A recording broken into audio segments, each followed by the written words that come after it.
Great. So as I said, welcome to the Young and Black final webinar event. We'll be exploring what it's like being Black in the workplace. Our panelists will highlight what changes can be made and need to be made to amplify resources and organisations that can support Black people within the workplace, sharing from their individual experiences. This event is being hosted by UK Youth. UK Youth is a national youth organisation which supports young people to thrive and make sure that they are empowered throughout their entire lives. We do this through resources, programmes and support to the UK Youth Movement, which is made up of 7,000 youth organisations across the UK. This event will be really, really interesting and we have an amazing panel. If you want to engage with the conversation, please tweet us and use the hashtag Young and Black. And if you have any questions, please use the Q&A function and we'll take some time at the end of the conversation to answer any questions that come in. But without further ado, I will hand over to our wonderful host and panelists. I'll hand over to Nyasha. Thank you so much, Shanice. And yes, it's so wonderful to be here this evening with all of you and to be able to be part of this wonderful campaign that I think has provided a space for some really important conversations to come to the forefront, linked to all sorts of different factors of the Black identity, whether, you know, the Black male identity, Black female identity, being LGBTQ, experiences in education and in rural spaces. And of course, now we're coming on to being Black in the workplace. So to start off with, I'd like to let my lovely fellow panelists introduce themselves and just tell you a bit about what they do, beyond, of course, what you have within their bios that you've already seen most likely.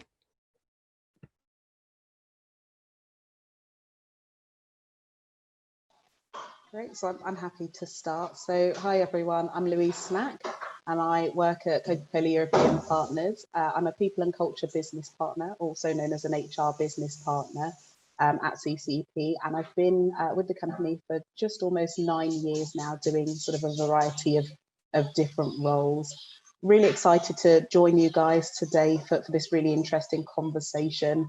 I'm very passionate about all things I&D, particularly when it comes to sort of race and ethnicity, and especially as we're looking at sort of representation across the workplace. So really looking forward to sharing some of my own insights and also learning from some of my fellow panelists on the call. So that's a little bit about me, and I shall hand over to the next panelist. I'm happy to go next. My name is Christopher Alieri. I currently am a regional account director working at LinkedIn. And similar to Louise earlier on, I'm really passionate about ensuring that we are able to build and create a community that has a number of successful Black people to thrive within a professional environment. As a father of a 2-year-old right now, I kind of picture what my last 12 years of professional career looked like. And normally always being 1 of 1, 2 of 2, but rarely ever 3 of 3 in a professional working environment.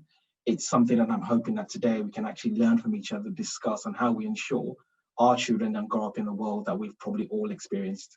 So that's me in a nutshell. Thank you very much. I'll go next. Good evening, everyone. My name is Joanna Anafu. I work for Citi, the international investment bank based here in London. I currently head up our 2 graduate programs, our Markets and Security Services program and our Private Bank program. I'm also the co-chair of our multicultural network that focuses on minority ethnic celebrating and advocating for those employees. And I'm really pleased to be part of this conversation tonight on this very important topic. So looking forward to seeing what questions people have for us and hearing everybody's experiences. Happy to go next. So my name's Dami. I'm a management consultant in the people and process excellence capability at Baringa. Been here about almost 2 years now. Previously, I worked as a chemical engineer for a couple of months before moving into consulting at Baringa. So while at Baringa, fell into the D&I space, and I'm a core member of our ethnic diversity network. So I've led and contributed to a variety of initiatives across the company and to kind of help us on our journey to becoming a more diverse and inclusive workplace. Really happy to be here, really happy to learn from everyone else and share my experiences as well. Oh, thank you. And I'm happy to be here also. My name is Matthew Card. I'm a software engineer at the BBC. I've been at the BBC for a very long time. I've been there for about 11 years. My journey is quite interesting. I got a little bit stuck in the middle. Then I worked my way out. I did a resilience course. And from that resilience course, I changed my kind of life, changed the way I approach things. I started a motivational platform from my DJing side of things. The DJing side of things is called Release the Rhythm. And I created a motivational platform called Release the Reality. I also run a book club with that, with Success Through Soca and New Beacon Books. And I also do D&I work inside and outside of the BBC. Inside of the BBC, I'm a senior leadership advisor. So I advise on the decisions made at the top levels to give a diverse thought and diverse way of thinking about the decisions. Outside of the BBC, I'm reaching out to companies to talk to them about their D&I strategies and give them perspective from my point of view and from our point of view as the Black community. And I really like to connect with everybody. I'm trying to create a network where we just connect everybody together so that we're stronger together, and really hold companies accountable to ask them, what are you doing? Brilliant. What an amazing group of panelists. I'm already so inspired and I can't wait to hear what's going to be shared for the rest of the evening. So yes, in terms of my working, what's going on in my world. So yes, I am currently working for Randstad on a contract for Google, and specifically a lot of work with YouTube Black. So really thinking about what can be done for underrepresented communities and engagement, and also looking at the data and what that shows in terms of improving things, and a lot to do with events, actually, similarly in mission to the aim of what's been happening right now tonight with this event. And I also work in civic technology for a social enterprise called My Society. And so they focus on a number of different areas, and my specific focus is transparency. So I like what was being said there about accountability and seeing what people are doing and making sure that we take action. And a lot of what we do as well is with freedom of information. And that's something that I'm really passionate about in terms of democratizing access to information. And that's why it's the importance of these events, because I feel like sometimes there's if you don't know, then you don't know. And as for a side hustle, I also help people with professional development. So I have an organization called Your Career Site, and it's focused on different things around just training and helping people thrive, and also just keep trying to really push themselves to reach their, I guess, career goals and career dreams. And I'm also the chair of the board for a charity called the Policy Center for African Peoples. But yes, enough about me.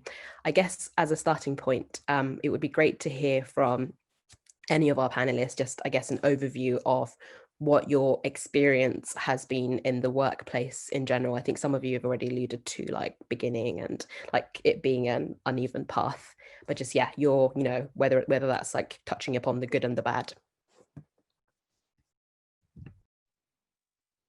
I'm happy to start off if that's okay, and only because I talked about my son, who is obviously 2 now, and for me, going back to your question about what it's like effectively to be a Black person in a workplace, when I graduated and I started my first professional career, as far as I was concerned, it was almost a privilege to be working in a professional environment. And when I say privilege, not in the sense that I felt that I was out of my depths, but I just kind of felt, again, being one of one, no matter how confident you are, and this myself, no matter how confident I was at the time, and knowing fully well that I deserved and I'd gone through strict rounds of interviews to get there, as time went on, you slowly start to question whether you actually do deserve to be in that particular environment. And I'm talking about 12 years ago. Now, if I fast forward to probably a month just before BLM, it was no different. You're still looking in an environment whereby, as inclusive as the environment is, there are not enough like-minded, sane people that look like you at all levels of the organization. And eventually you start to question, do you deserve to be here, even with all the experience you do have? Now, the one thing that BLM has done, it's made these very uncomfortable conversations that now fellow professionals like myself and every one on this call, to hold their management team, to hold individuals accountable, to say, I know you're not racist. I know you mean well, but what are we doing to address this significant imbalance when you look at what it's like to be a Black person in the workplace versus any other race? So my experience, again, whilst I've been privileged, I've worked for the best companies in the world. I still work for the best companies in the world. I've had an amazing, successful career. The question still remains, when you look across the board, there's still a significant imbalance with the number of Black people. And as a result, it affects how we mentally go to work, how we put on our game face. And it sometimes affects how we actually perform as Black people, because again, if you're one of one, and it's always going to be a problem. So for me, that's my experience. And hopefully this community is the start of how we make that change, so that this time 12 years later, my son is not grown up in an environment where he's one of one, rarely one of two, but never one of three. I just sort of build on, oh, go on, do you want to go, John? Thanks, Louise, sorry about that. It's a really interesting comment about sort of not feeling that you deserve to be in that space, and applying it to my own experiences. I think definitely I've felt similarly to you, but it's also been layered with that kind of imposter syndrome that a lot of women, Black women, suffer from. And that coupled with feeling like you don't deserve to be in that space can be crippling. And it's interesting that men also feel that too, because I think quite often we feel that men have this sort of aura of confidence that they feel that they can go in and do anything. But actually, as a Black man, you have your own securities. And then as a woman and a Black woman, we have, more securities as well. Just to share, coming into when I graduated, I think Chris and I graduated at the same time. It took me a while to kind of figure out where I wanted to start my career. And once I realized I wanted to work in HR, and specifically in campus, and I was working in law before I moved into investment banking, these were environments where the people I was trying to attract, the people that I was mostly interacting with, didn't look like me. These were students at Oxbridge, at some of the best institutions in the country and wider. And sometimes I did feel like I didn't quite belong. Sometimes I wondered, why are you here working so hard to get these people into an institution that's so outdated, that's so not inclusive? But I always persevered because I felt that I could be that difference in the organization. And it's taken a while, but I think that anybody starting out their career, especially in a corporate environment, where you're one of one, or, one of very few people, you have to believe that the very fact that you're in that institution, you can make a difference. And I look around the organization I'm in now, City, and I have some great Black female senior mentors, not just within the HR, but in the business now. And, it's very encouraging. So persevere, stick with it. You can overcome that feeling of inadequacy or of imposter syndrome. I was just going to add to sort of what Joanna and Christopher both mentioned. I think from my perspective, it depends on sort of which area of your organization you're in as well, because what I found from my own personal experience when I joined the organization that I'm in now, I entered in as a sales rep, and I was based in London. So as a sales representative team, it was very diverse. It never really occurred to me that there weren't many from a Black, Asian or minority ethnic background, because actually it was very mixed and fairly representative of the areas for which we were serving. In actual fact, it was coming out of field sales into the corporate environment that is where I noticed a stark change. I'd come from sort of a field-based sort of role into an office-based role, and was kind of the only one that I could see. And I could probably count on one hand the number of Black faces that I saw in our head office. So it was probably at that point that I thought, oh, hang on a minute, something's not right here, actually. Why is it? And then actually, as I've progressed through the company, I've seen less and less and less, sorry. Go and ask Daddy, go on, sorry. At home with my 4-year-old as well. It was as I progressed through the company, and the higher up I've sort of progressed, the more, I guess, white it is. So I think I don't think, I mean, I've had many conversations about, you know, what is it we can do differently? And I don't think it's about recruiting more Black people or more people from Asian or minority ethnic backgrounds. It's actually about focusing on the people that you do have and developing those people so that you then do get sort of those future leaders. I think sort of to follow on from that point, in my experience, what I found particularly interesting in the last sort of 6 or 7 months of my career is within my sort of my function, we have two Black individuals, 2 of us. And what I found was in wake of everything that happened with George Floyd, people started to ask more questions. And, you know, is this really what happens? Is this really sort of your experience? And I found myself having more conversations to say yes. And what people were saying was, oh, we work together. We've known each other a long time. You've been working here for ages. I didn't realize this was also your reality. So I think sometimes a lot of people, especially those that aren't sort of Black or from any other minority ethnic background, they kind of think that these conversations are something that sort of happen over there. It's not our colleagues and it's not our people. So I think from my perspective, it's been really good. I mean, it's unfortunate that it's taken these events to be able to get workplaces to open up and have those conversations, but a positive sort of step in the right direction so that we can start having these difficult conversations so that those of us that are the sort of minority group can start to feel more included in conversations and decisions that businesses make, because actually people understand the barriers and the challenges that we have that are different to the wider organization. Yeah, could I just jump in there? Yeah, so definitely it's all about the conversations. It's about the tough conversations.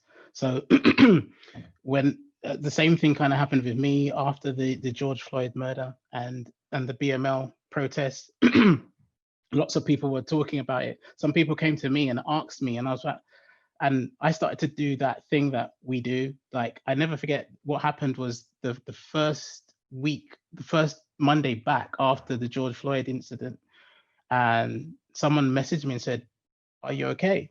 And I was like, "Yeah, I'm fine." Oh, no, hold on. Why are you asking? And then they said, "Oh, it's because of this." And I was like, "No, I'm not okay." So you can see that we're already doing that compartmentalizing thing, and that's not really good. So then what happened is more and more people started to talk and have conversations. And then I was like, no, I need to do something more about this. Started working. I've been working with a colleague of mine called Phil Robinson, and we've been doing D&I for a very long time. I was already made the senior leadership advisor, and that they pulled me in quite quickly around these issues. So when I went to one of the first meetings, they were like, "So, how are we going to solve this? How are we going to solve this?" Because I'm an advisor in the tech space of the BBC. So how are we going to solve this? Right? We can do X, Y, and Z. We can do. I was like, hold on a minute. Let's start with why. Why does it always fall down your priority list? Why are we still talking about this in 2020? If you can answer those questions, maybe we can take some steps to actually solving this problem. Because if you don't understand why, then how are your reports supposed to understand why? They can't. So I've gone around and been talking to so many people. I asked people questions like, how do you expect to lead? Because we're supposed to be leaders. How do you expect to lead people from different cultures if you don't understand the culture? And I say you can't. So then that starts the conversation. So how do we get there? It's through empathy. It's through communication. It's about having the tough conversations. But then what you'll find is that some people are afraid to have those conversations because they don't want to make a mistake. Well, we're going to make mistakes. You know, what we do in the tech world, Christopher and others may know, is that we fail fast. We try to fail fast. We come up with, let's face it, we design applications to fail anyway. You know, we release one version and we know another version is coming anyway, right? So we release more versions. So let's have conversations like that. We're going to make a mistake, but 9 times out of 10 or 9 people out of 10, they're going to understand if the intent is right. So let's make the mistakes. Let's have these conversations, and that's how we move forward. Yeah, I think what's so interesting is like the stark difference between life before the Black Lives Matter movement and after.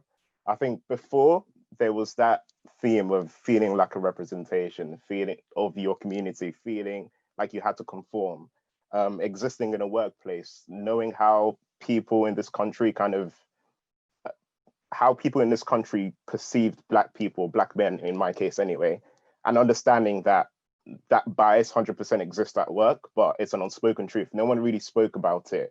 If you mentioned it, it was seen as a bit unprofessional.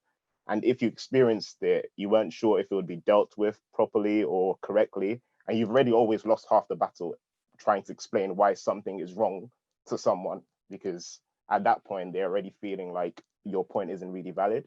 And then after we had that period where that gap in education where people actually knew about the issues was filled, that the period after, it was very different. It was very much people wanted to talk about it. It wasn't an unspoken truth anymore. People wanted to discuss it. I had people asking me more questions, which made me feel a bit like, well, this has been happening for a long time. Why haven't we been talking about these things? This is not a new problem. But at the same time, it kind of gave me a bit of hope because it felt like a massive shift in the conversation compared to previous times where we, dabbled in diversity and inclusion and then came out of it and then did nothing about it. Thank you so much for these wonderful insights. And I really have to echo other things that are being said. I think from Christopher, when you were saying that whole thing about, I guess you think about your very first role to the current role and that sense of this whole, oh, it's so exciting. And, you have this fabled vision of what it's going to be like when you finally enter the working world. Because I remember for me, like my, the intergenerational aspect, family members, like my mom and uncles and aunts, they'd be like, oh, you want to watch out for things. And you'd be like, oh, and then you finally get there. And then you realize the reality of what it's like. And I think as well with Joanna, what you're saying, I think then obviously when you're Black, it's like your Blackness walks into the workplace before you do. So there's always these added things, like let alone whatever mistakes you might make, as we all do, but there's always that added thing. And I think that sense that you don't get treated the same way as everyone else. And I think I've seen that repeatedly. I think my first role was a bit cushiony because it was an all male, all white tech team. And I think back on it later and I'm like, wow, actually to have come out of that relatively unscathed, like without a major experience to speak of, was really just like out of the norm, to be honest, and some kind of, I guess, blessing that I didn't even really realize at the time because I was like literally like straight out of high school. And then I think as well with Louise, what you're saying, it's so true, because I think in the UK, we often have that issue where it's a whole, oh, it happens over there, but, not here, in the same way that people try and pretend like everything that's happening is just America, but it's the whole thing.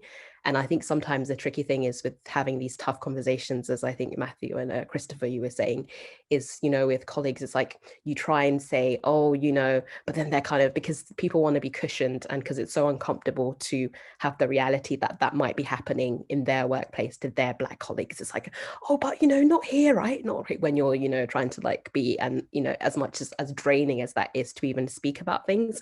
But I think it's so important. And, we're definitely, I think in the next part of this, we want to talk about like what representation looks like. And I think it's great that we've already touched upon the whole things about senior leadership. And I loved what Joanna, you were saying about if you're there, you can make a difference. Because I think especially when you're one of XYZ and you're thinking about how you take that risk, it can be very challenging to do that. Yeah, again, with Dami, what you're saying, I think, yeah, it's fundamentally just going to come down to thinking about what action do we need to take and how are we going to get there.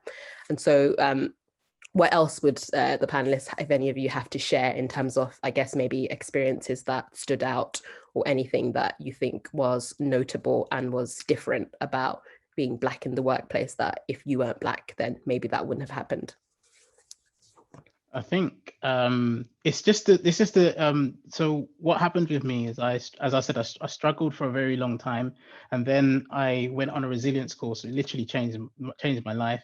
Then I went on like a personal effectiveness course, and on that course they were talking about different things, and they started talking about learned behaviors, and I was like, oh, what is this learned behaviors thing? And basically, a learned behavior is something that you don't necessarily want to do, you're good at, and then if you do it, you probably end up tired at the end of it because it's just something you don't want to do. I was like, oh, what's our learned behavior? And it's actually making others feel more comfortable with us. So we leave work tired, all the time. Thank you very much, right? So I was like, oh, that's really interesting. Let me go and use their language and explain it now, because they don't think about it in our context. And that's the problem. There's not a lot.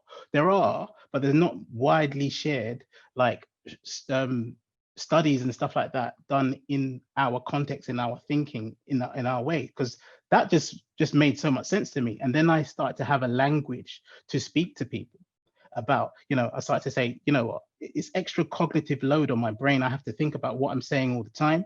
I have to make sure I have to run it through a filter just to make sure that it's okay. Then I have to think, oh, can I crack that joke with these people? Are they going to understand it? Like a really quick example was my friend. He was not talking about me. We go on call, so we have a second phone. So my friend, who is a white guy, he was like, hey, I'm a drug dealer. I've got 2 phones. He was making a joke.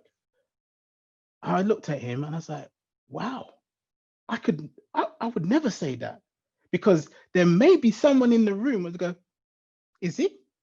Do you know what I mean? And you don't want that. So you're always constantly thinking and processing what you're saying so that you don't get labeled as a stereotype. And that's tiring, but what is really good is about opening up and being vulnerable and having these conversations with people. And I found so many people that actually really want to help.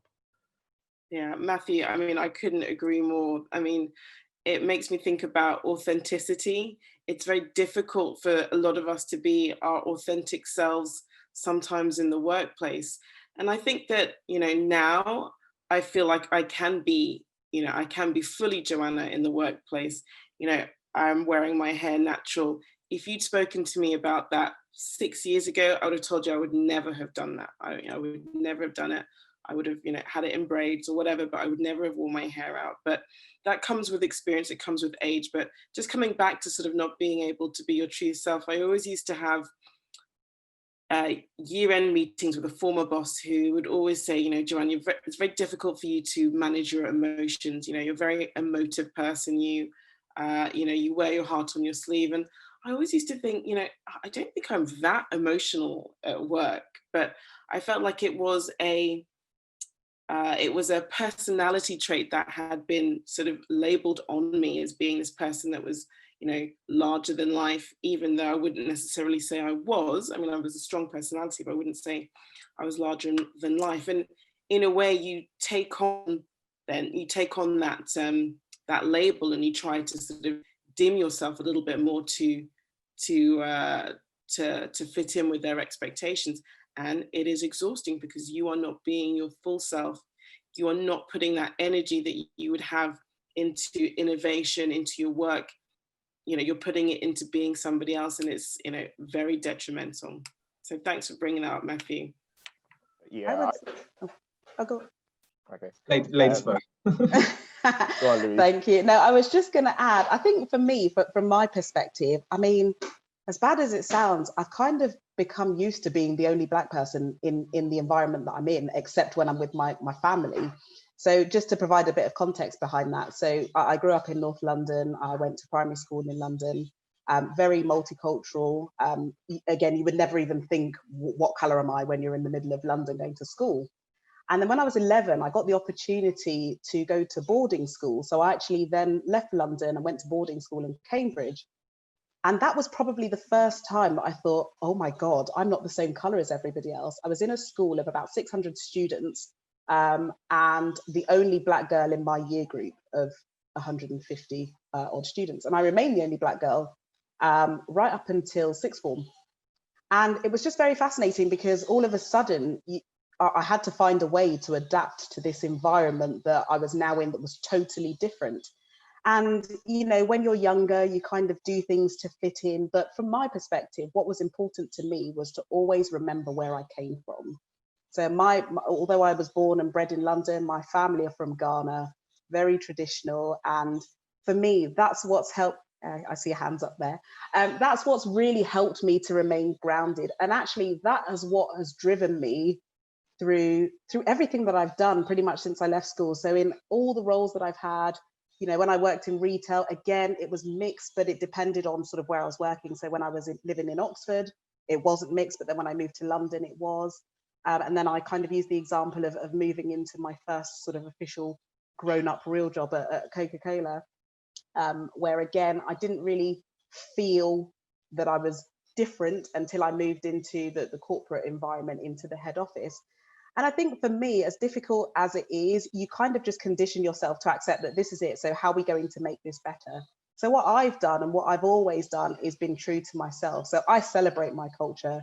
If I have things going on that represent sort of me being Ghanaian, I share that with my teams, I share that with my colleagues, because I think it's quite easy to get lost in the not feeling included. But actually, if you've got something that you hold inside you, you can actually go out and share that culture as well. And it's one of the reasons why so at CCP, I'm also part of the Inclusion and Diversity Ambassador Group. So this is a network made up of employees all across the business. And actually, you know, what we've done now is we've split kind of our business strategy into 5 pillars when it comes to inclusion and diversity. And one of those pillars is culture and heritage. So that's where your sort of race and ethnicity and things fit in. And actually being able to have these conversations has enabled myself and a couple of colleagues to really drive a plan for Black History Month, something we had never, ever done, despite having Black employees, to really start sort of educating and sharing experiences on what it means to be Black. So I think if anyone was listening and was wondering, you know, in the workplace, what does the only person feel like? It's not nice, but actually you get to a point where you think beyond that and you think, actually, I am the only Black person. So what can I let people know about me and my culture and my background? And then how can that be sort of celebrated? And I think the only other thing that I would add to that is one of the ways in which I find, and it might be the same for my fellow panelists, is that people just really struggle to say Black. Right? So when I ask people, what is it about inclusion and diversity that makes you feel uncomfortable or anything like that? People say to me, oh, I just don't know what words to use. So I remember having a conversation with somebody and I said, all right, well, how would you describe me? Oh, you know, you're really nice. You work in HR. Sometimes your hair's long. Okay, no, but how would you actually describe me? Oh, you're about this high. And I was like, okay, let me help you out here. I'm a Black lady. Oh, am I allowed to say that? I'm like, yes, you absolutely are. So I think Matthew made the point earlier that as leaders, you need to be prepared to ask some questions that might feel uncomfortable. But I also think as Black individuals, you need to be prepared that somebody's going to ask you a question that is going to make you think, what is that question? But actually it's because they don't know. So just take the time. If you've explained it once and the person comes back and makes the same mistake again, that's a different conversation. But I think it's really important, especially in the workplace, that it is uncomfortable and people are as confident as we feel about it. That's not the same sort of for everyone else that's asking those questions. Yeah, I completely agree with everything you're saying. I think when I first started work, I remember like really feeling very, very different. I mean, growing up in Southeast London, right? You're, as a Black guy, yes, there are a lot of people that look like you, right? But the way society treats you is very, very different. So you already feel like an alien generally outside work in general life, you know, going to shops and being followed around, you know, the typical things, police run-ins for no reason, making other people feel comfortable by making yourself feel uncomfortable, you know, pulling your hood down so someone's not feeling intimidated, things like that. And then you come into work and, you know, you already feel different because of your color and because of your experiences. And there's that massive temptation to conform to what everyone else is doing, how everyone speaks, how everyone looks, the interests everyone has, the things people talk about. And I think it's only recently where I've kind of got tired of doing that. I think it literally is it's exhausting, it's tiring, and it makes you almost not enjoy work because you feel like you're putting on a different persona for other people. And then you get home and you're like, oh, I can finally kind of be myself with my family.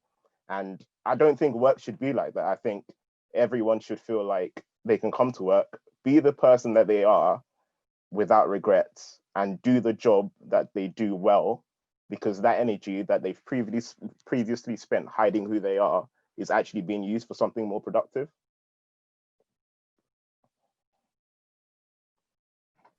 Yeah, that's what I had to say. Yeah. The others before we move on? Yeah, I just wanted to touch on that. Yeah, that energy is key, because that's the energy what will help you get promoted. That's the energy that will help you make that impact. So we need to shift that energy into not being authentic and hiding who we are, and just shift it straight into the work or whatever we want to do. Since I've been able to do that, the difference in a year in myself has just been crazy, you know. And diverse teams are 33% more productive and more profitable, right? So, and that's of people who are able to be authentic as well. Do you see what I mean? So it makes sense.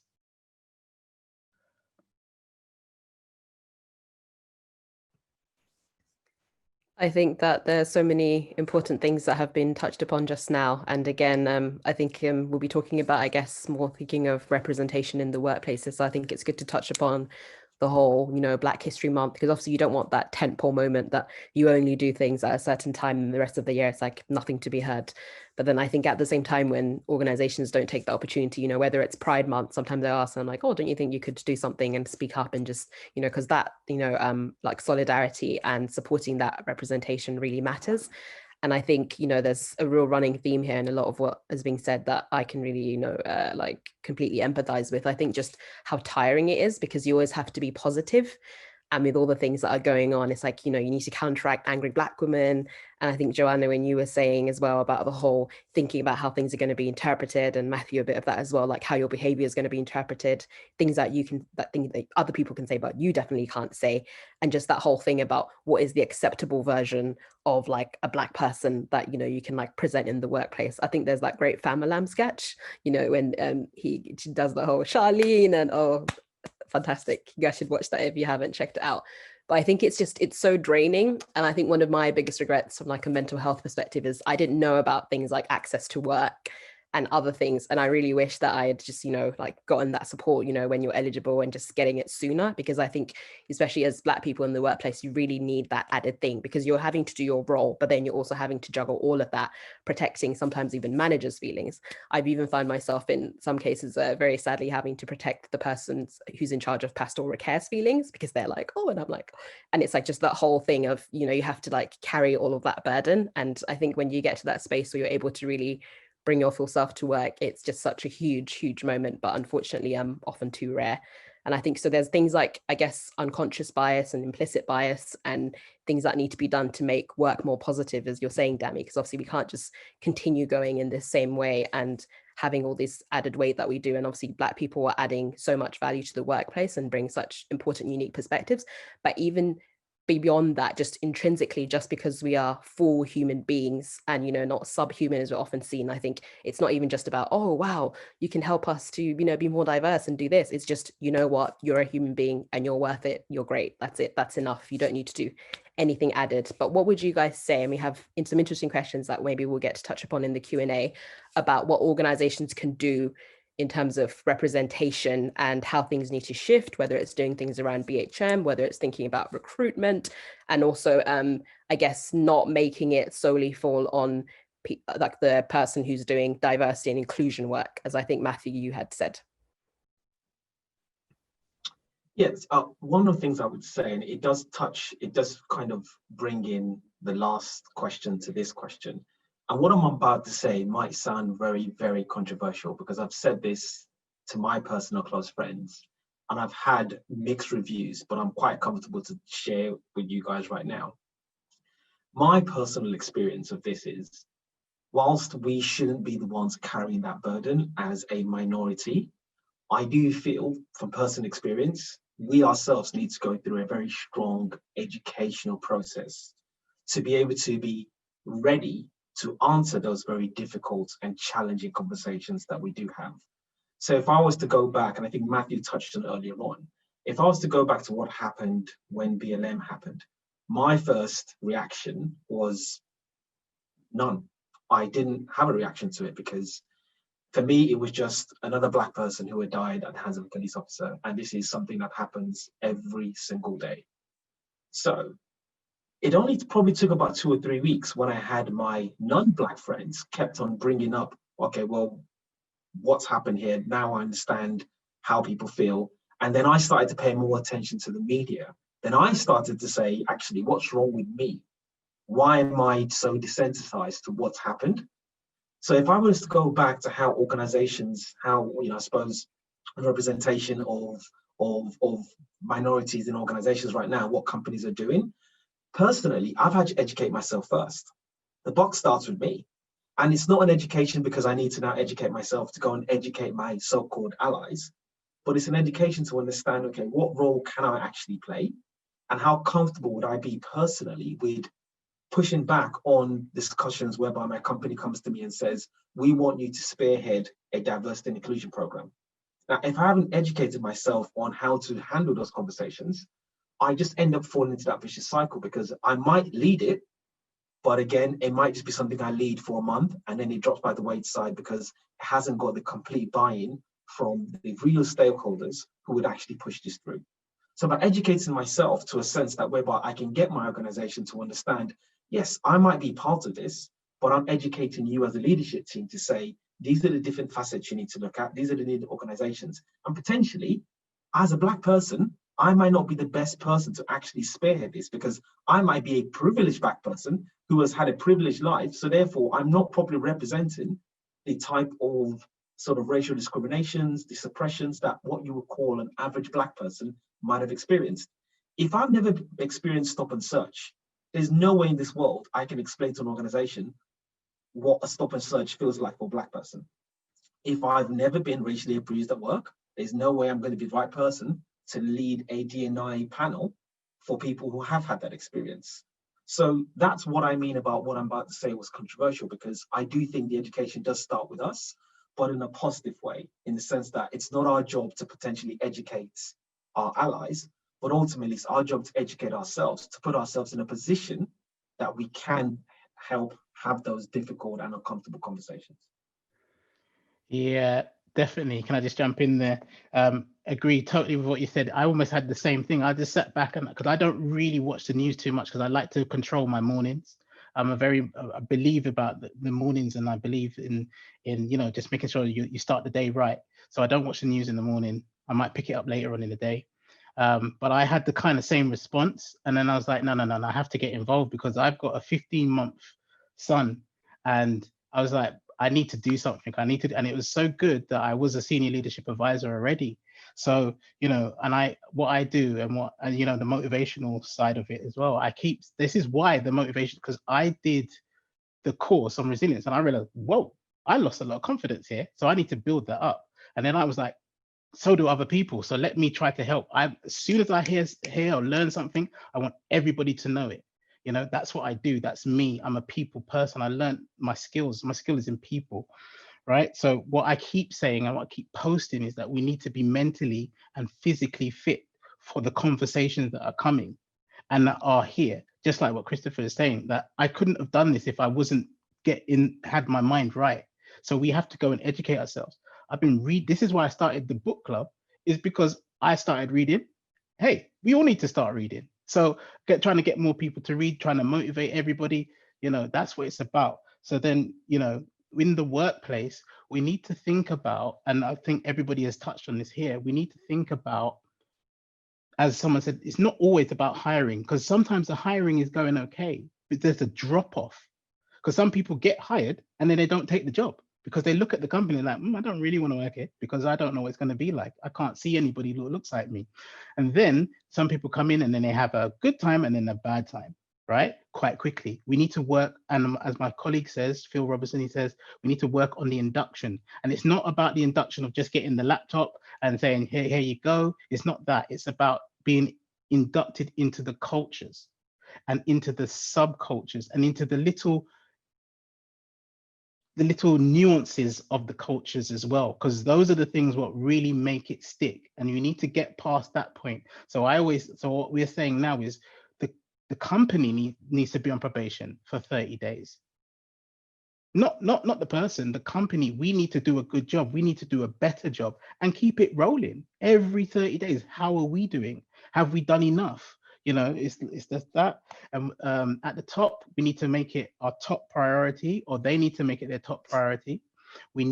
So someone asked me, what was the one thing you want from senior leadership? Your most precious resource. They were like, oh, what's that? Your time. Simple. Your time.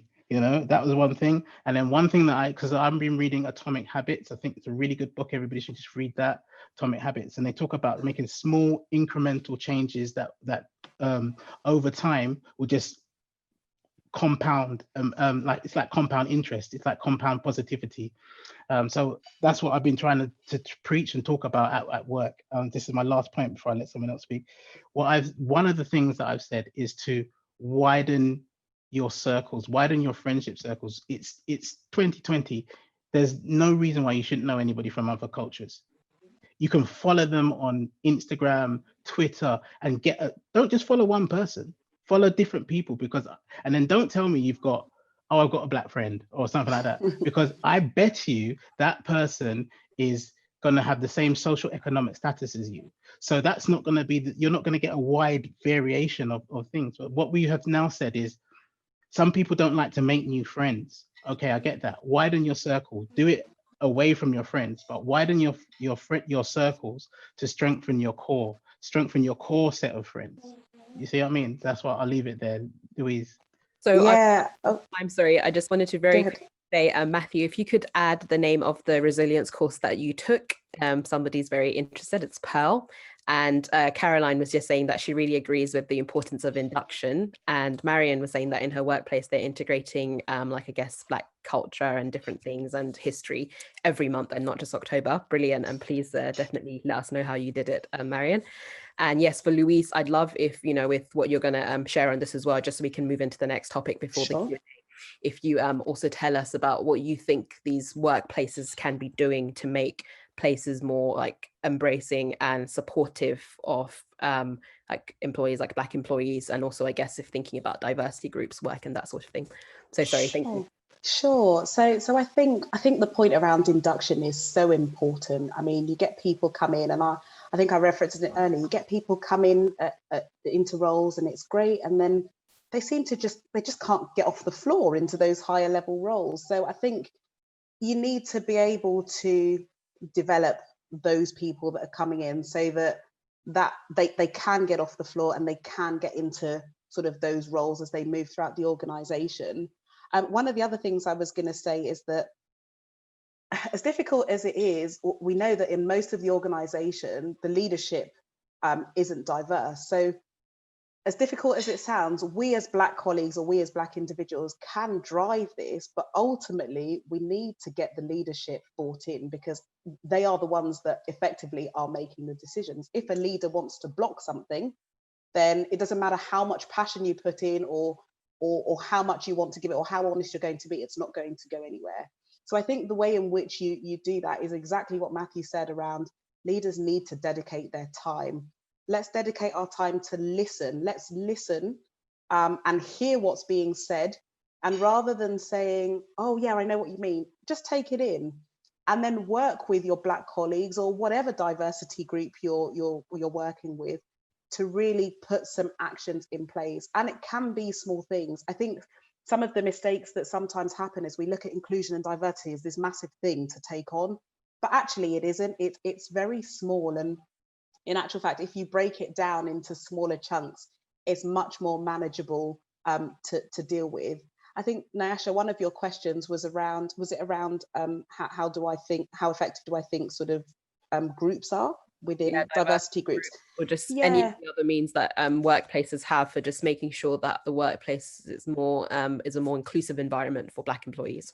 Sure. So I guess if I take the diversity groups point first, I think there is a place for diversity groups and there's also a time. So I think if you haven't done anything at all, you need to start with a focus group to even start those conversations or understanding what's happening. So if I use CCP as an example, we used to have a women's network group, which was great. It gave women a chance to get together to talk about some of the things that affect women in a safe environment.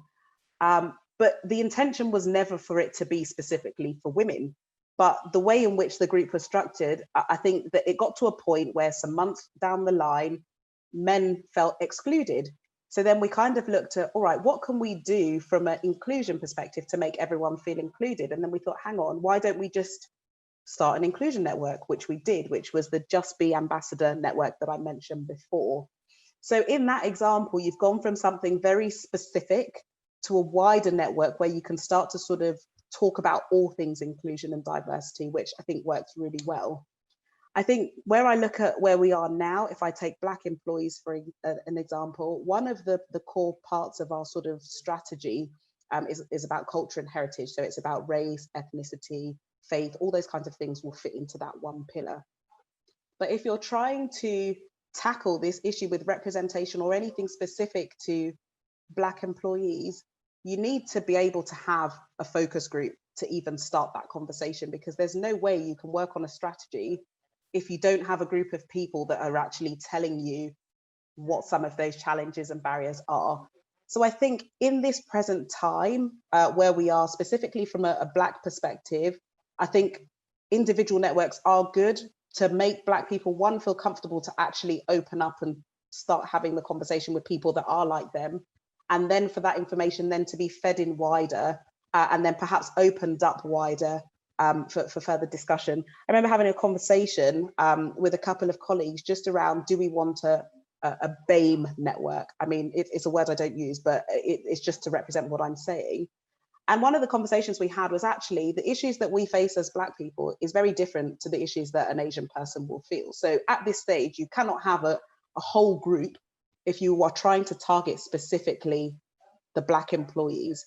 So I think, I guess to wrap up, what I'm trying to say is that there's a time and a place, and you don't ever want to get to the place where you're so inclusive that you've excluded everybody else inadvertently. So you need to just judge based on the time, the place, the conversation, whether you need to broaden out those diversity groups or not. And I think that's pretty much it. I think there's lots of things that organizations can do.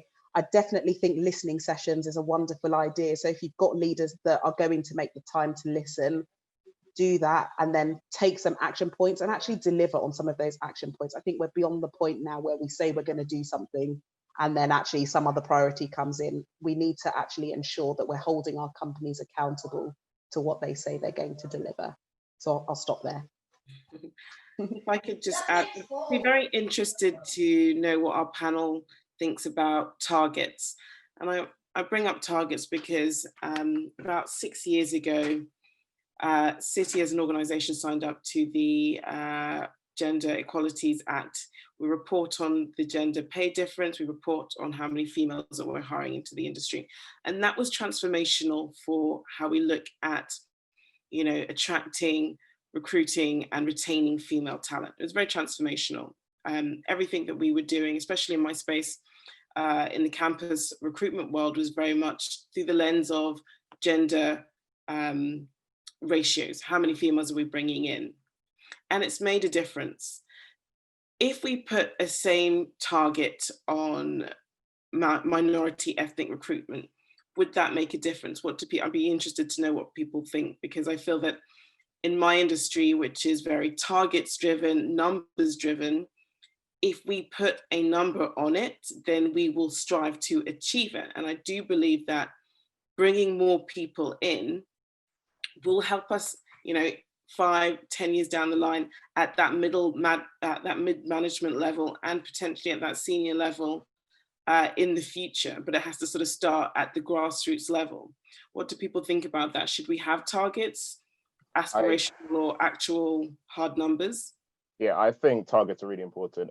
At my company, we do have a target for Black, Asian, and minority ethnic groups that we want to meet. And what that does, it doesn't only make you focus on your recruitment, it makes you focus on everything.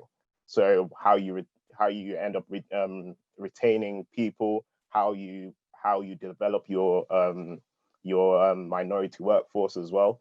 Because I do think that we tend to focus on the recruitment aspect, but I think it's the retention that is the real issue. And that's why I think a lot of our initiatives at Baringa targets anyway. We have things like reverse mentoring, where a younger person or a person who's a minority, it tends to differ depending on the reverse mentoring relationship, but mentors someone in the leadership to give them an idea of what it's like to be a person who's a minority, or what it's like to be a younger person in the workforce. And what that does is it solves the immediate issue of the leadership not really understanding the issues. What you can't do is solve, the issue of not having a diverse leadership straight away. It's not feasible to say we're going to recruit 10 leaders in the next few months. That's never going to happen. But what you can do is ensure that those people in leadership positions understand what the issues are and are engaged to actively address those issues. To add to that, so I've got two-pronged answers to that. Absolutely, yes, I think targets are necessary, but they're necessary only because you almost just want it as a snapshot in time, just to show progress from point A to point B. The targets shouldn't be the actual end game. So if I was to look at where I am right now, LinkedIn, we've done an amazing job with diversity across the board, but it's still work in progress. And every year we actually add more targets to actually push us beyond what we think is actually the art of possible. However, the one thing that I would say we focus on, which I'm really proud of, is actually the journey to get there. So whilst you have a target from A to B, it's almost like you're driving a car from London to Manchester. If you say I'm going to get to Manchester in 2 hours, you could probably do that. But it's like you get there and you realize, what have I actually seen along the way? Have I actually enjoyed that journey? If the answer is no, then guess what? There was no point in making that trip in the first place. So the journey on the way there, and the way we will look at it right now, is actually do things like surveys, internal surveys to all races, black, white, female, Asian, whatever it is, and actually be in a position, this time when we do get to that end goal, when we get to point B, how do you feel? How comfortable would you be as a black person, a white person, an Asian person, to have an open conversation, an inclusive conversation with your fellow colleagues? If you get to that position whereby your entire workforce feels comfortable doing that, and there is no sort of unconscious bias a year down the line, even if you haven't hit that target, it's still a success, because you have managed to change the mindset of how people think from one point to another. So that's what I'll stop there. Just quickly before you jump in, Matthew, just quickly, I'd really also stress the importance of having an internal engagement survey. I think it's so important to get a picture of what people think of your actual initiatives and what you're doing in D&I across the business.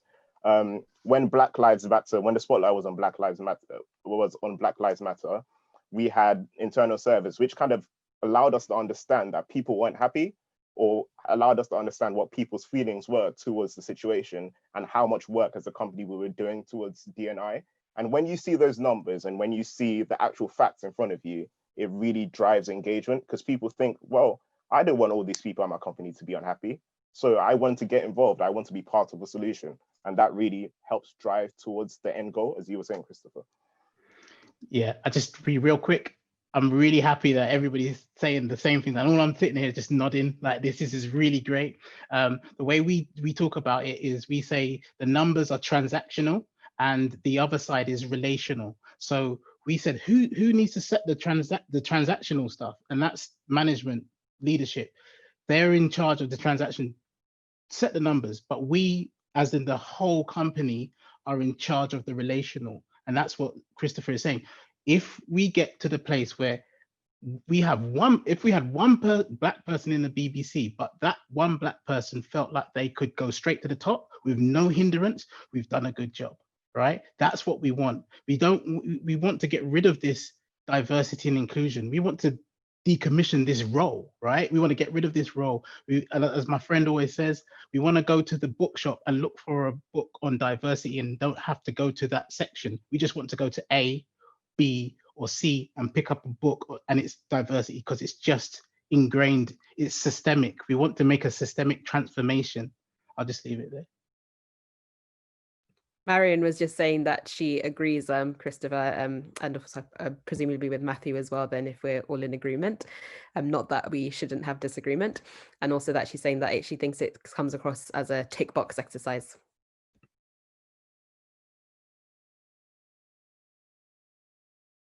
So I guess we're coming to a natural conclusion just before we get onto the Q&A. And I just wanted to again say thank you so much for these incredible insights. I think there's a lot of powerful things that have been said, because I think in terms of what I find challenging as well, I often think about, yes, we have things, you know, that we're coming to do, because there's this whole sense that people say, that saying of, you know, we are the ones we've been waiting for. And it's a kind of like, no one's coming here to save you.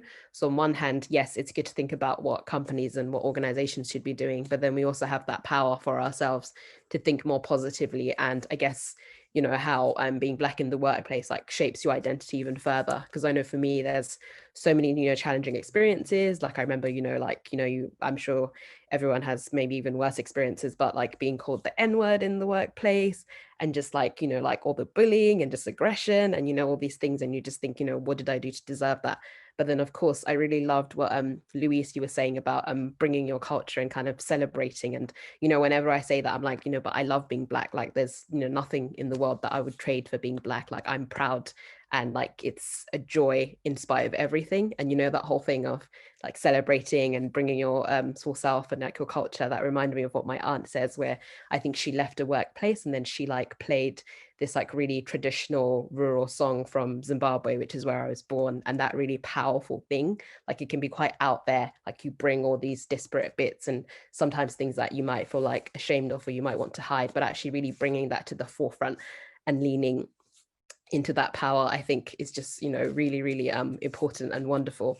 And I think as well with what was being said, I think Matthew, you talked about the whole fail fast thing as well in tech. And I've seen that as well when in the different workplaces that I've been in. But I think there's a real importance in thinking about everything, about how things are set up in the business and how, you know, how you're building. Are you making sure that you include inclusive approaches and you have diverse voices at the heart of it, and you actually go and you empower those Black employees, and not just kind of, oh, well, we got it wrong, but did you actually do everything to make sure that you were at least going to be as close to the mark as possible? And I think as well with what was being said from Christopher's perspective, yeah, I think there are a lot of, again, hard things to grapple with, because I think one thing we could definitely think about as well is the importance of allyship. And unfortunately, it's very sad to say it, but you, in many cases, you know, if you're one of this, then you do need to get people on board, and, you know, whether it's senior leadership or having your colleague to support. And that's one thing that I found really hard. But again, I think people are talking about the importance of openness and vulnerability. And, you know, I've had a moment where I'm just kind of like, okay, you know what, I've reached a kind of threshold and I'm just going to be like, hey, you know what, I'm having a really, really hard time, because it's like me trying to be positive and, you know, maybe compartmentalizing, which is not so great. But then it's like you have to keep functioning in spite of everything. And for one of the events that we did for YouTube Black, Naomi Campbell was speaking. And of course, you know, she's been through that ringer in terms of the whole image that people will try and put onto Black people, no matter, you know, your Black excellence or how wonderful and exceptional you are. And I think, you know, what she did with, I think it was Linda Evangelista and Christy Turlington or others, and the Trinity, you know, where they would say, you know, if you don't take Naomi, you don't get us. And that whole thing, like that really powerful approach and support, because obviously she was already doing amazingly by herself and she would have done great no matter what. But I think all those sorts of things and just thinking about what is needed to bring ourselves forward, like by our own laurels, but then also that working together and that supporting each other. And I think, you know, yes, we've talked about BAME and of course the Black experience. I think it's super, super important. Whenever that's used, I always make a point of saying, but you need to acknowledge that within all those other cultures, like there is this perception of Black people always being at the bottom, and that is the problem. And there's colorism, there is, you know, the treatment of dark-skinned Black people in particular. So it's like, I think always making sure that point is across whatever term you want to use. But then I think there's a real like great room for solidarity and thinking about how everybody kind of pushes each other forward and how everyone can support each other. And I think it's been really heartening to see all of that. And so I'd love to hear if there's any advice that all of you would give to somebody maybe entering the workplace for the first time, a young Black person, of course. So I think for me, it's one simple thing. I think just don't leave your identity at the door. It's tempting. It makes life easier in the short run, but eventually you just get tired of it. And suppressing your identity takes a lot of energy, which you could be using to excel at your job. Yeah.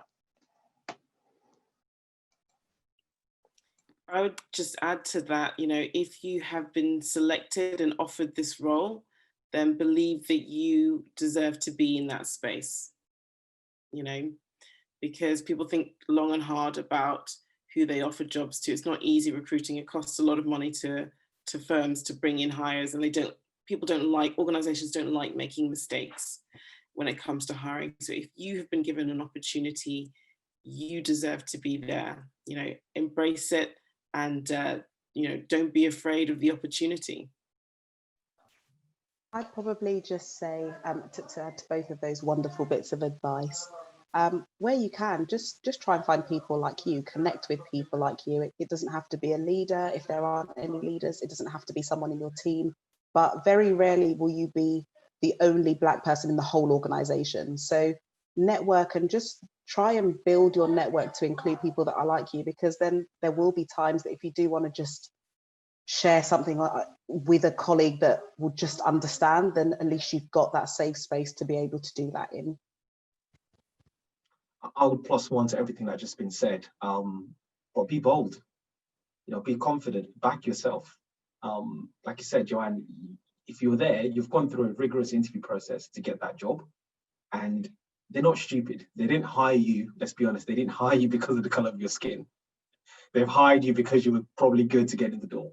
So just be bold, and actually, and Matthew made this comment before, and I think I echo it. It's okay to make a mistake. It's fine, don't feel, and that's a stigma that I've had my entire life, because I was normally one of one.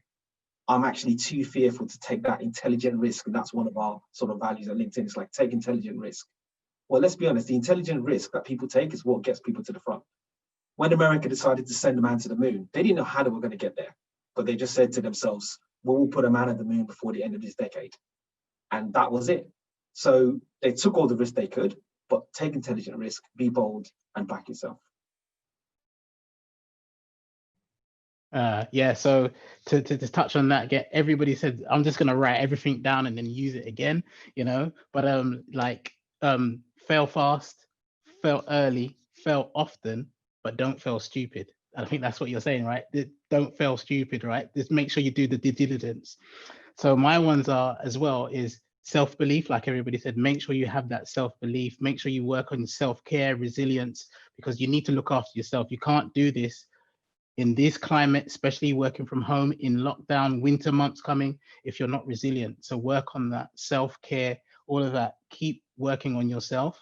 You have to be physically and mentally fit. And then also for new people coming into the workforce, learn how you learn. That is most important. One of the most important things. Everybody learns differently. So you have to learn how you learn and apply that. Don't discredit all the other ways of learning, because people communicate in different ways and will try to teach you in different ways. So you've got to be receptive to those people, but learn how you learn as well, because that's really important. Have we heard from everyone?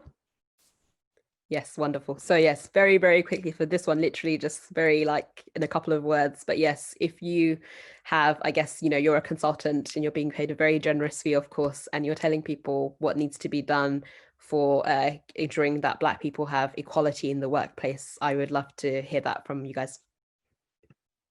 I think Dami should go first on this one, because surely he's a consultant in that position. So tell us what you tell your clients. 30 seconds.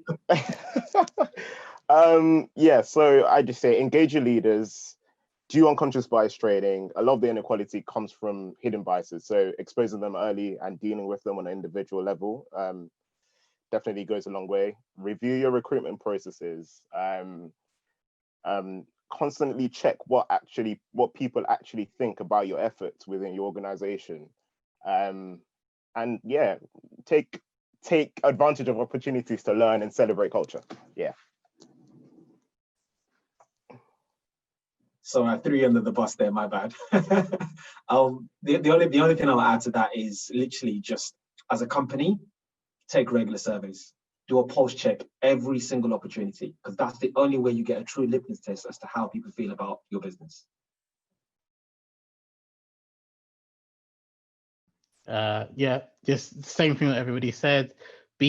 Just work to be more inclusive, gain empathy, gain understanding, communicate, fail fast. You're gonna make mistakes, but we have to be bold. We need your help to do this. We need to be a part of it, but we can't do it all ourselves.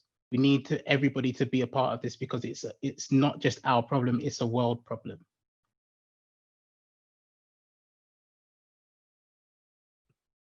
Joanna, Louise, come on, don't let the ladies down. Apologies, my connection dropped, so I missed the question. Joanna, if you could get ready. But yes, so it's basically we're just saying what we think can be done for equality, to ensure equality for Black people in the workplace. So just like a very quick couple of seconds, very like quick summary. We need to understand the barriers to entry and pull them down. And that's exactly what I was going to say. Understand the barriers and challenges so that you can then work on what to do to make them right or better. Wonderful. Thank you so much, everyone. So we're now going to go into the Q&A, but before we do that, just wanted to quickly touch upon, so we have a comment from Beck Hiscox, and she said, not a question, but just wanted to say that this webinar has been absolutely fantastic. Really impressed by the candor, openness and insight offered by everyone. It's given her, and presuming it's to her, and if not, I'm sorry. And I'm sure everyone else on the call a lot to think about, and thank you for hosting, and thank you to everyone. So just reading out in case of accessibility if other people aren't able to see it. But yes, wonderful, wonderful stuff. Loved all of it, talking about the journey, talking about going into everything in terms of quotas, etc., and really thinking carefully. And I just want to very quickly say for everyone who's been listening in, like whatever your experiences have may been, whether it's been, I know there's been a whole range of, you know, people being asked to leave and people having really terrible experiences. I just hope that you find healing for whatever challenges that you face in the workplace and that you are able to thrive. And yes, thank you so much for listening. So for the first question, I thought we'd quickly go over to a question for Joanna, from Joanna. So she said that you spoke about strong Black mentors in your companies, and if you could please all give us some advice in finding the right mentor and how we should go about that. And while we are doing that, I would really love if the panelists, if you could quickly, making sure that it's put to all panelists and all attendees, pop any resources and organizations and just any kind of tools or anything that you can quickly signpost for our lovely guests so that they know, and specifically organizations, resources, etc., whatever it may be, tools that are for helping Black employees in the workplace.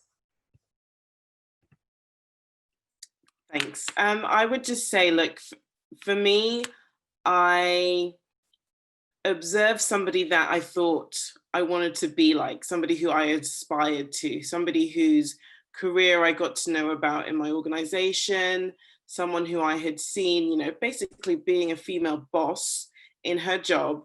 And I thought, yeah, I want to be able to take my career in the same sort of direction. So I identified somebody that, you know, I wanted advice from, someone who I felt that had the qualities, or at least displayed the qualities that, you know, I respected and admired. And then I made the approach and I just said, look, you know, I'm really like what you do.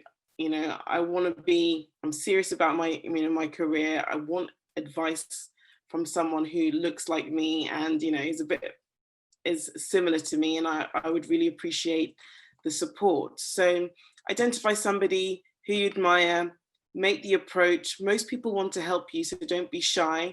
And then make sure you follow up. If you initiate a mentorship relationship or ask for advice, it doesn't have to be formalized, but make sure you follow up, make sure you come to them, you know, with the things you want to achieve out of that relationship. So be organized with regards to it. You know, don't waste a senior person's time if this individual is a senior. So identify, make the ask, make sure you structure and manage your interactions with them well to get the most out of it.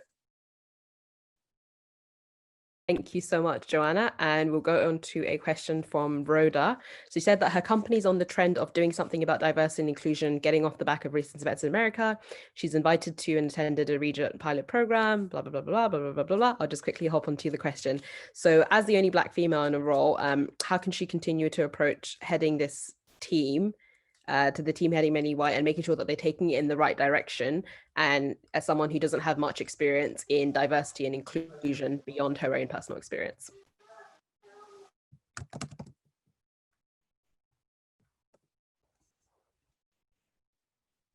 Was that question to everyone, or was it just a specific person? I think a number of you could answer it. She didn't specifically name anyone, so a number of you could answer it from your perspectives. Well, I think I was probably going to say maybe the women in the call could do a better job than the guys, but I think I'll use my wife as a good example. You know, she works in a law firm, and in the UK, she's the only Black female on the entire firm. And the conversation we have on a regular basis is, how does she address that? You know, being the only Black woman in a room filled with middle-aged, silver-haired white men.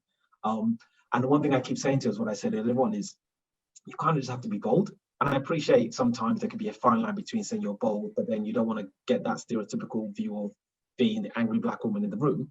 But you can actually be bold with finesse and actually, turn up with, and I think John talked about it earlier on, you don't have to, you could be your true authentic self in the workplace and not feel as if you are having to overcompensate because you are sitting in front of a room of people who don't look like you.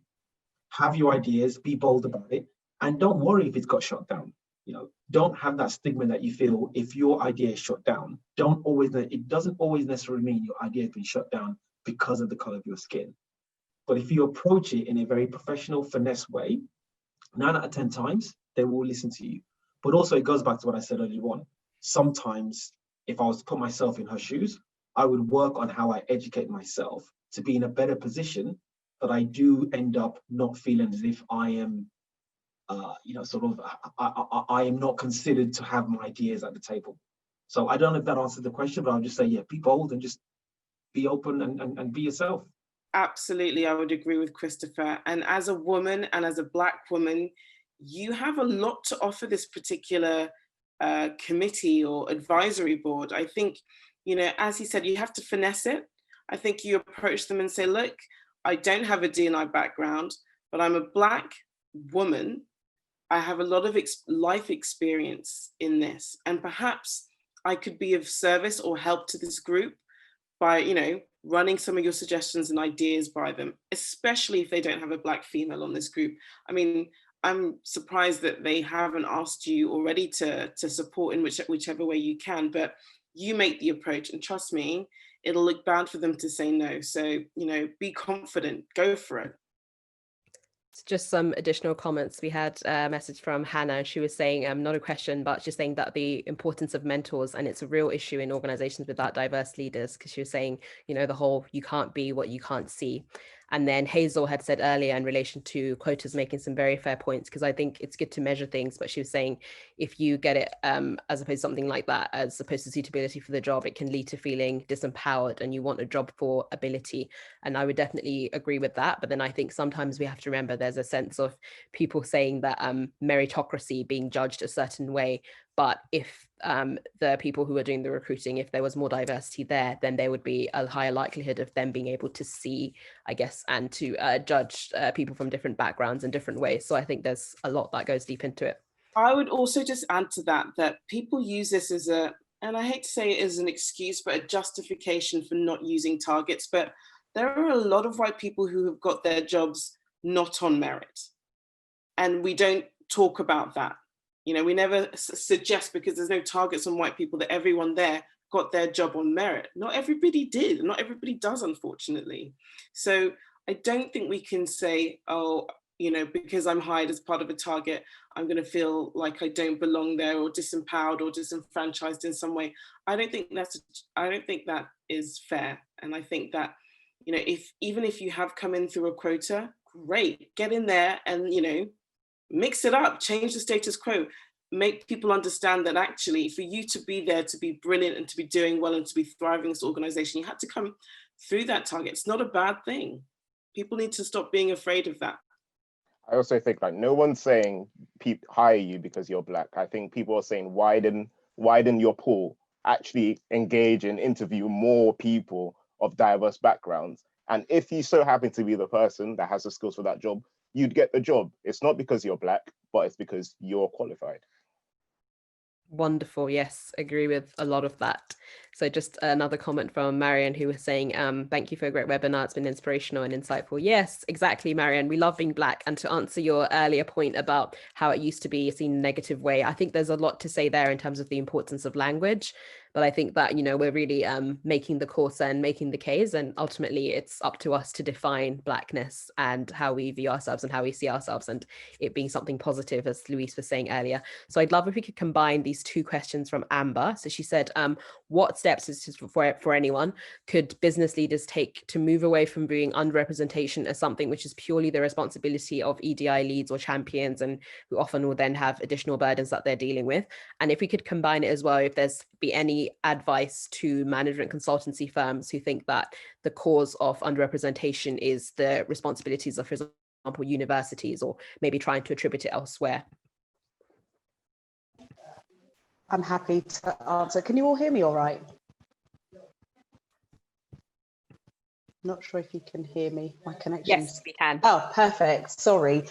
So I think one of the things, I mean, we've touched on it before, is around everyone taking responsibility for inclusion and diversity in whatever way possible.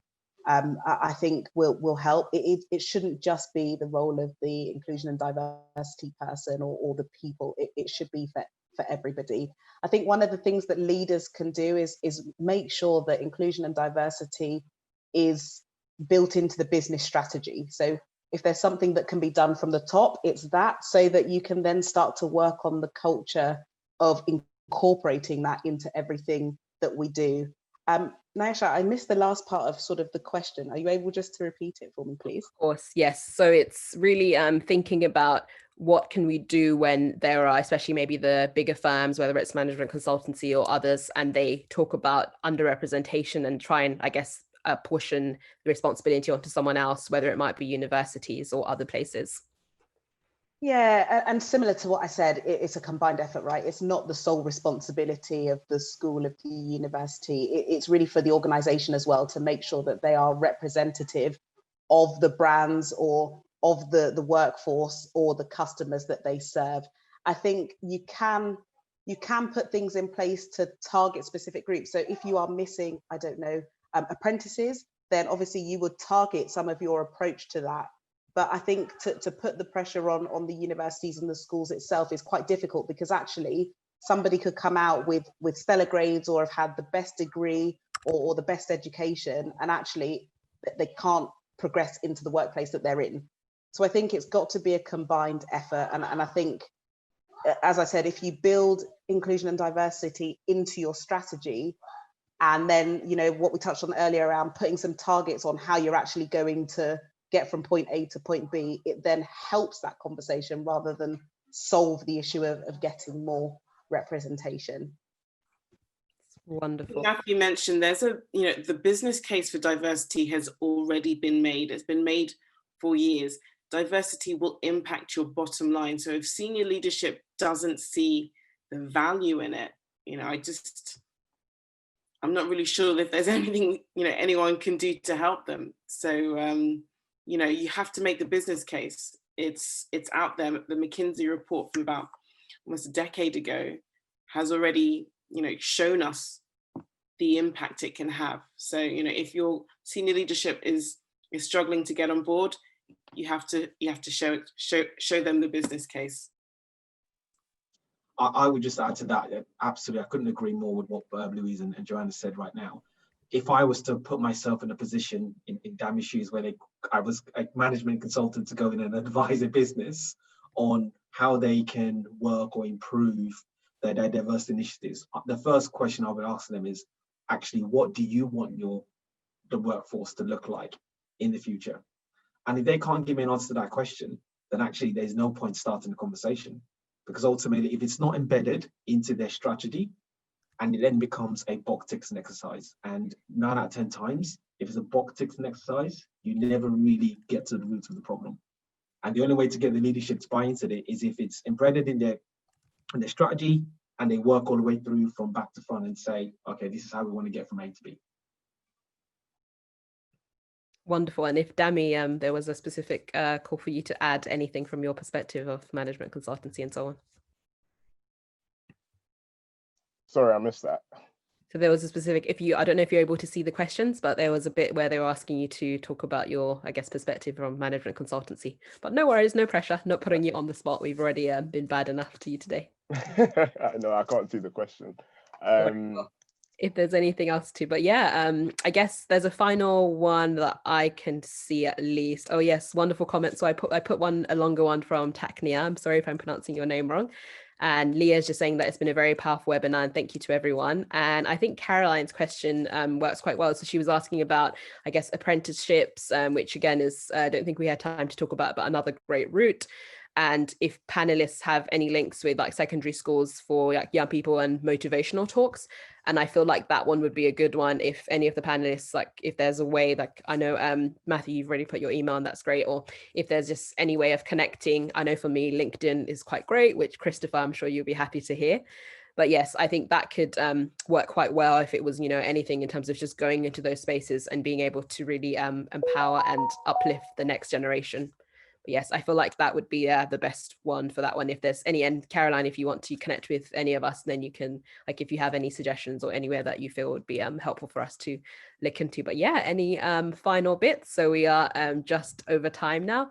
Any final thoughts from the panelists before I wrap up?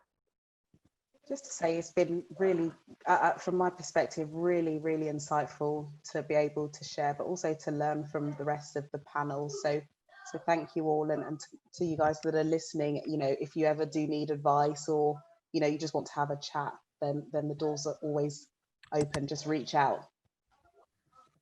Yeah, for me, it's been great talking to all of you, meeting all of you. Thank you for the opportunity, UK Youth.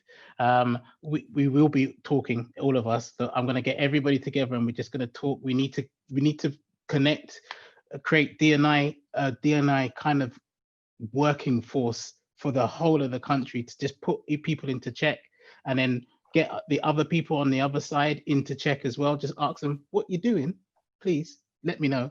You know, we need to be mentally and physically fit. We need to work on our self-care, resilience, and just keep pushing. Yep, go and talk to schools. I'm going to be talking to schools. I'm doing stuff in the tech world. If you want to join the Tech Network group, follow me on Release Reality, all that kind of stuff. But yeah, it's really good, and really, I've loved being here. Thank you all, you guys. Yeah, same here. Thanks everyone. Learned a lot, and yeah, appreciate the opportunity to be able to speak about something I think is very, very important.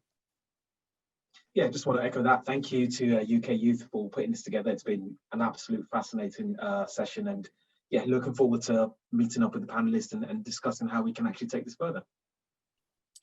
I just want to end with, being Black is awesome. Never forget that. Yes, so we have some lovely comments from Alice talking about just how it's been super discussion, and people talking about how they're going to share this with their organization. That's always a great one. And I think even, you know, my other friend, she asked a couple of us to come in and just do like a quick 30 minutes during her organization's lunchtime, and just, you know, sharing different things and talking about the need for certain initiatives and schemes. And yes, no, it's been really, really wonderful. So I'm grateful for this space. And again, I hope that everyone is going to find like whatever you need in terms of resources. There's a lot out there. Keep researching and looking, and whatever it's needed, like the whole listening sessions and focus groups, like don't lose hope. We can get to that change.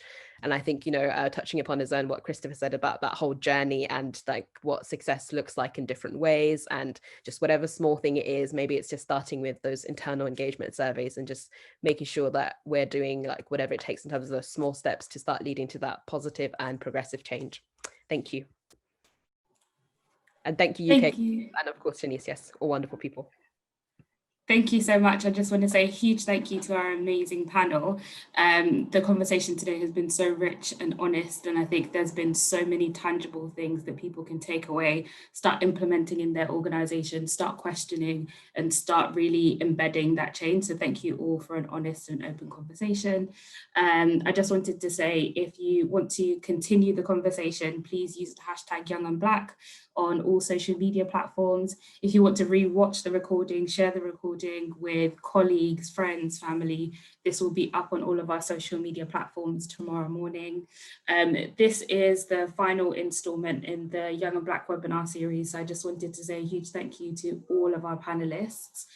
You've all been amazing. We've had such honest and rich conversation, but thank you to anyone who's attended any of these conversations. I think this is the start of the change. And I think the thread that has been embedded throughout these conversations is that racial inequality is not one person's issue. This is an issue for humanity. And this issue starts with everyone educating themselves, taking a step towards change and challenging their own thoughts and their own beliefs. So I just want to encourage everyone to continue their education, re-watch these conversations, share them with people, get some podcasts, get some books, get any education you can get, start speaking to Black people outside of Black History Month about their experience, because this continues beyond October. So yeah, just encouraging everyone to continue doing the work, and UK Youth will continue to run the Young and Black campaign. So please get in touch with us if you want to be involved in any other way. And thank you so much to all of our participants and the UK Youth Young and Black team who have done amazing work behind the scenes, making sure that these webinar series, stories and conversations are shared and the learning is being embedded across the UK. So thank you so much. Have a wonderful evening. And yeah, it's been really great to have these conversations. Bye, everyone.